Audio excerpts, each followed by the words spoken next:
Well, let's reintroduce everybody and let's get back into it. I think the live stream just restarted again, so no problem.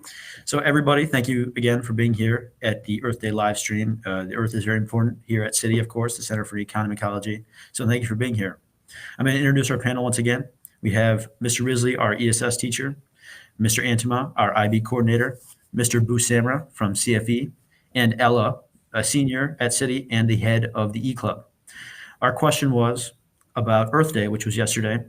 What does it mean to each of you? Why is it important? And what do you do to observe the holiday? And we're going to begin with Mr. Risley. All right. Thank you so much. Thanks, everybody, for being here. That's a really complicated question for me. I'll just start by saying that historically, throughout my whole life, Earth Day had always been celebrated, and it meant a lot to me. I vividly remember planting trees when I was a little kid on Earth Day and thinking it was so amazing because I had never done anything like that. And to be honest, I still visit some of those trees and see them to this day, and it brings me a lot of joy. So part of me really, really loves Earth Day because of what it has done for me. And also, part of me is a little put off by Earth Day, to be honest, because it does seem sometimes to be a day that we hype up and then things kind of wash away. And so I have mixed feelings about it. And the other thing that I will say that I do really like about it is it does give us a second to kind of step back from the day-to-day grind and be able to reflect on kind of our place in the world, and let us think about kind of how we fit into those things. So for the space and time to do those types of things, I am very thankful. And I'll leave it there. Thank you, Mr. Risley. Let's move on to Mr. Antima.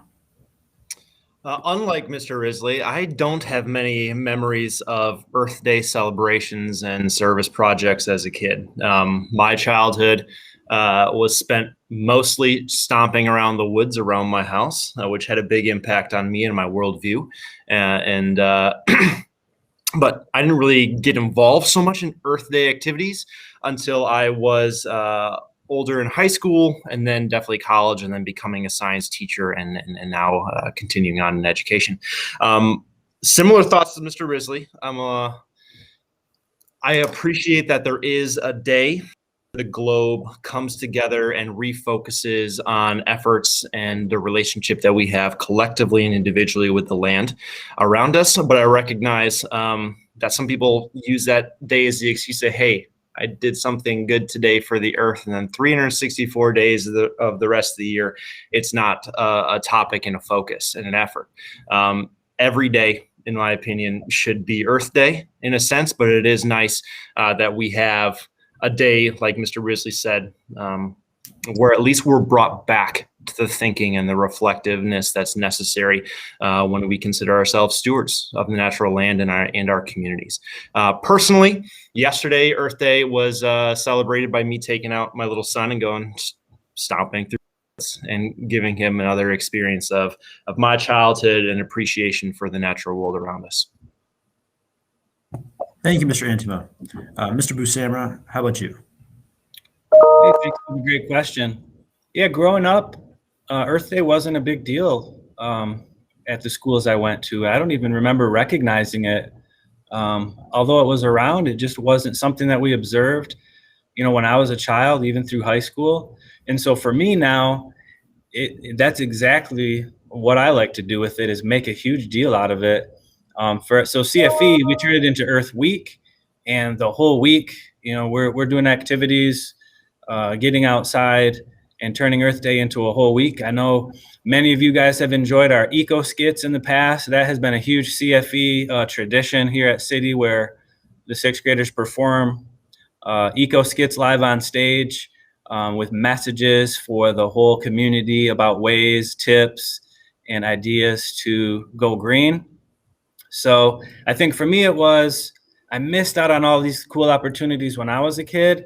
And so now as a teacher, I want to jam pack as much stuff as I can into this week and try to build these as habits now, lifelong habits, not just 1 week or 1 day long events. Thank you so much, Mr. Busserman. I think we all fondly remember those sixth grade Earth Day skits. Let's move on to Ella.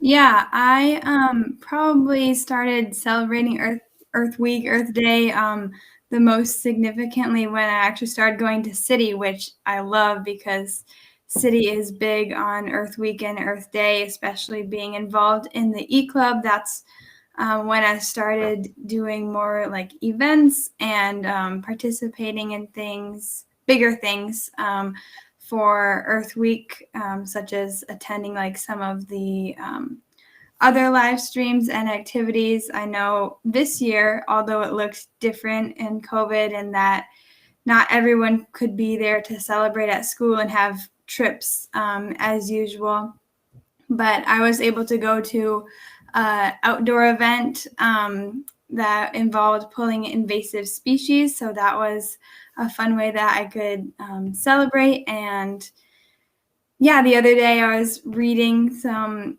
yesterday, Earth Day, I was reading some things about the history of Earth Day. And it struck me when, I think it was one of the senators who pushed for Earth Day noted that all of the grassroots organizations and people who participate in Earth Day is what makes it big, because the government doesn't have the time or resources to organize such widespread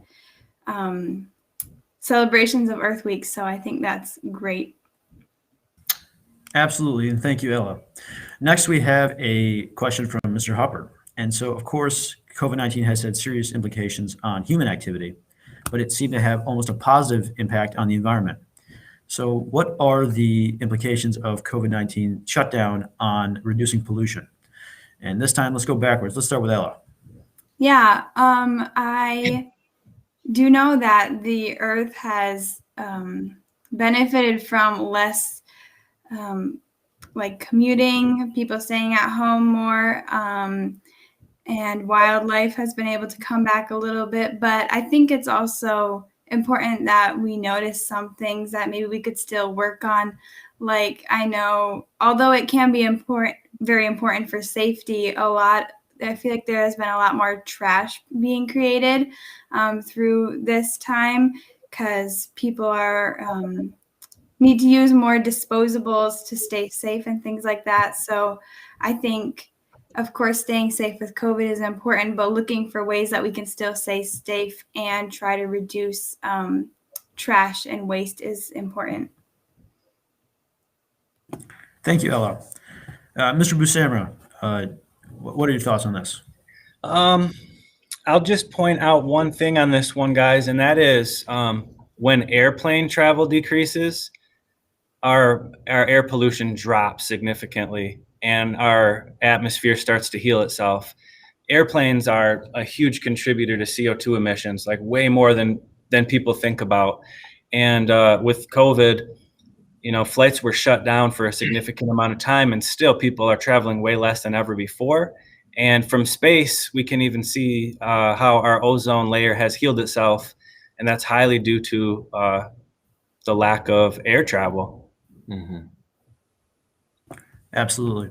Mr. Antima, what do you think?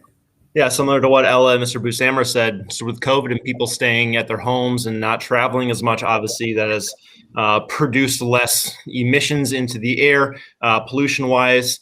Visibility, the capacity to see longer distances has increased. I mean, you can see mountains more clearly when you weren't able to see them before, just because of the lack of pollution in the atmosphere. One of the big things with traveling, whether it's specifically motor vehicles, the kicking up the dust and pollutants into the air, it definitely has an impact on our greenhouse effect, as well as the albedo effect. The albedo effect is basically how reflexive or reflective the Earth is to incoming radiation and thermal from space, and its capacity to either kick that heat back out into space or to keep it there. But the albedo effect is decreased. The Earth becomes less reflective when there is more pollution in the air to keep and lock in that heat and energy. But with less pollution in the air and less people traveling, there's less pollution to hold the energy in, and so the albedo effect has shown to be influenced by COVID, because at the time Earth was able to be more reflective of some of the energy and not hold it so tightly.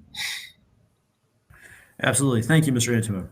And Mr. Rizzi, I know we've talked about this a little bit in ESS class, so why don't you elaborate on this? I agree with what everyone is saying. Last year we did, the ESS students did such a wonderful job compiling a list of positive impacts on the environment, ranging from, like Ella said, wildlife, to Mr. Antoine just mentioning CO2. Some that weren't mentioned was like seismic waves. We have measurable decrease in human activity that actually produce seismic waves throughout the Earth, which is really astounding. Decrease in light pollution, decrease in noise pollution, the list goes on and on and on. But I'm going to kind of switch gears a little bit and focus on the history of this. You look at the end of the flu pandemic, and people were ready to engage in their normal lifestyles. And the same thing is happening now. People are ready to re-engage. And so if we look at this event in geologic time, yes, we saw reductions in pollution, but this was just a blink of an eye relative to some deeper time. And so the impact is relatively small. So I think that we need to change our perception a little bit and start thinking about where we're going, right? And so as we really have the potential here to make some major changes in the ways that we live, especially now that we're all really on board to get the roaring 20s going again, right? Everyone's excited. And because of that, we're ready to engage full throttle, but are we going to just engage in the same way? I think this is such a pivotal time in human history. I mean that honestly, because we have such an important obligation and opportunity to engage in our lives in different ways that have less of an impact on the natural world. Thank you, Mr. Risley. We're going to sort of switch gears here into a new topic, and this one is about electric cars. Now, of course, electric cars do not directly pump CO2 into the atmosphere, but the process of making electricity involves burning fossil fuels. So we're wondering how the panel feels about the use of electric vehicles in our society. And let's begin with Mr. Antima. I think any movement away from the consumption of usage of fossil fuels is a step in the relative right direction. I don't think electric vehicles are the end-all solution. But again, as Mr. Risley said, it is evidence of a shift in trajectory and thinking at a national and global level, especially when bringing into consideration and collaboration the industry sector as well. So I don't think that electric vehicles are perfect by any means. There's always a downside, but I do think that that is a step in the right direction, and I'm happy to see them on the road. Thank you, Mr. Antima. Mr. Busserman, how do you feel about electric vehicles? I'm excited. I think the amount of change, the amount that technology has advanced in just the last 20 or 30 years for electric vehicles is incredible. I mean, we just didn't see them on the road 20 or 30 years ago. And now everywhere you look, there's a hybrid vehicle. And what I really like is the recent pledge that our car companies are making. GM is leading the way right now to make electric vehicles affordable for everybody. They have pledged that by 2025, they're going to have, I think it's 30 new electric models out, and Ford is following suit. So you see all of these major car companies now shifting gears. That is huge. Change is on the horizon. When we see that happening, it's not just Tesla with these, unaffordable vehicles that are only made for the upper class. Now we're seeing vehicles that are more mainstream for just the average middle class person, and that's exciting. Absolutely. Ella, let's go to you next. Yeah, I agree with what Mr. Antima and Mr. Busserman have said already. Electric cars will definitely help reduce the environmental impact that normal cars have. It's just like Mr. Busserman mentioned, getting to a place with electric vehicles that they can be affordable to more than just kind of the elite, but which I know we are working towards. And also, like Mr. Antima said, electric vehicles are great, but they're not, the end all solution. And we have to keep thinking of other ways to commute and travel more sustainably, such as biking and walking, and living close to what we need, and decreasing air travel when we can. Thank you, Ella. Mr. Risley, I know we've talked about this one as well, so let's hear your thoughts on electric vehicles. All right. So one of the great things about Earth Day is it does kind of accelerate some discussion. Yesterday, the Biden administration held a worldwide summit around climate change, and the United States has committed to reducing our CO2 emissions by 50% by the year 2035 and to 0% by the year 2050. I believe those numbers are right, but correct me if I'm wrong. And so on the surface, that sounds lovely, right?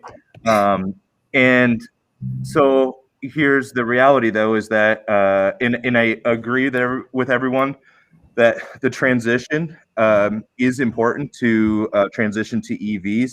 I just want to highlight a couple things. One is, and Kumar, I'm proud of you. It does not emit carbon directly, but it's just switching the carbon emission from the tailpipe to the smokestack under the current energy paradigm, right? And so what I mean by that is that we're still getting our electricity from predominantly the combustion of fossil fuels. And so until that transition is made, we're still depending on fossil fuels and on carbon emissions to get our energy. So that's one point. And the other but I guess I have to be optimistic in the sense that there's a lot of potential for small scale energy production, local energy production in areas that are best fit for that region. And then the last thing is just a thought-provoking idea. As Kumar said, we kind of talked a little bit about this, and that is, we're going to be leaning on lithium-ion production, and lithium-ion production is incredibly ecologically degrading. It's done by open pit mining, and so there are different fields of thought. Some people, environmentalists, think that it's not a solution if you're causing environmental degradation. And so that's a difficult question for me. But I am in favor of the transition. But I just want to be real about the fact that just that transition alone is not going to be an end all fix all, right? Which I'm hearing other people say as well. So there are two. The big location, if you want to research it right now, is Thatcher Pass. And Thatcher Pass, it has two notable endangered species on site where the large open pit mine is happening right now. So it's I guess I just want to make sure people are thinking about the complexity of the situation. It's not an easy fix, and ultimately, I guess I'll end by saying I think the solution lies with a decrease in consumption, and all in there. Absolutely. Thank you, Mr. Risley. Next up, we have a question from Mr. Tweedale about the pandemic again. So let's go back to that well. If the pandemic gave us sort of a glimpse of clearer skies and how things could be, then we're wondering, what can we do to keep that momentum up, to keep carbon emissions down, and to continue to see the effects of humans not going out into the world once things sort of return back to normal? And oh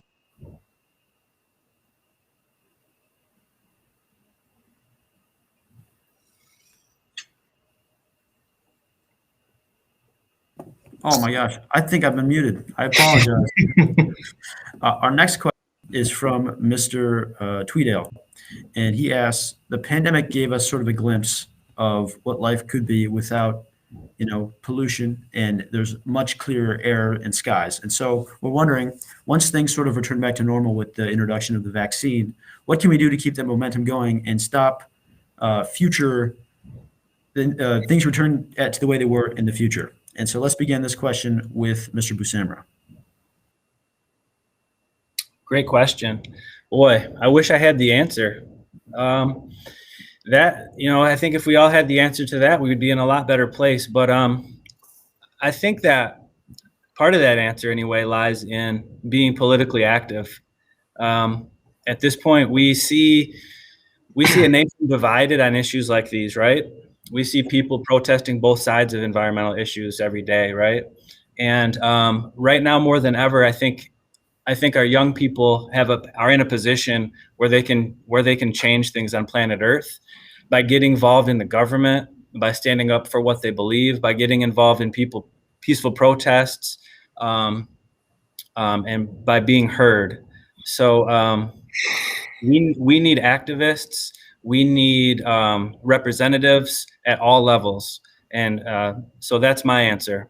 Great question. Thank you. Now let's go to Mr. Risley.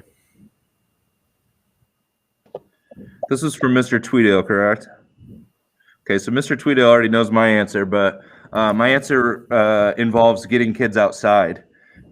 We need a complete cultural shift, in my personal opinion, and we need to start getting kids to start realizing that they are made of the earth and they are not something separate from the earth. I'm reminded of, I show a video sometimes in 7th grade that Carl Sagan says that you're made of star stuff, and generally kids giggle. And I understand where that comes from, but I don't think we have much hope until that becomes a phrase that people are like, yeah, I get what that means, because we are made of the planet. And I think that the only real hope lies in forming relationship with the natural world and forming communities where people start to care about things. And until that happens, what we're going to see is superficial change that won't result in major change. Thank you, Mr. Risley. Ella, how do you feel about this? Yeah, I think I agree with what everyone has said so far. And I think it's also important just to keep the conversation going, keep talking about things like this and not let it just be a thing we talk about on Earth Day or during Earth Week. And I mean, there's the cliche saying, make every day Earth Day, but it's true. And that's what we need to do to keep momentum going and to make change, because if we don't have, the earth, if we don't have the earth in our future, we don't really have a future. And it's so extremely important for everything else.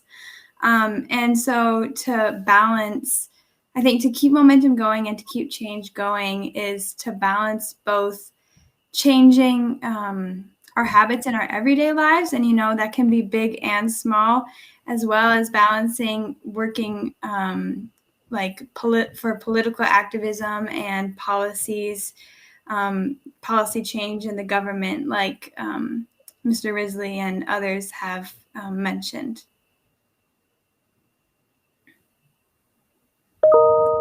Thank you. And finally, Mr. Antima, how do you think we can keep our momentum going?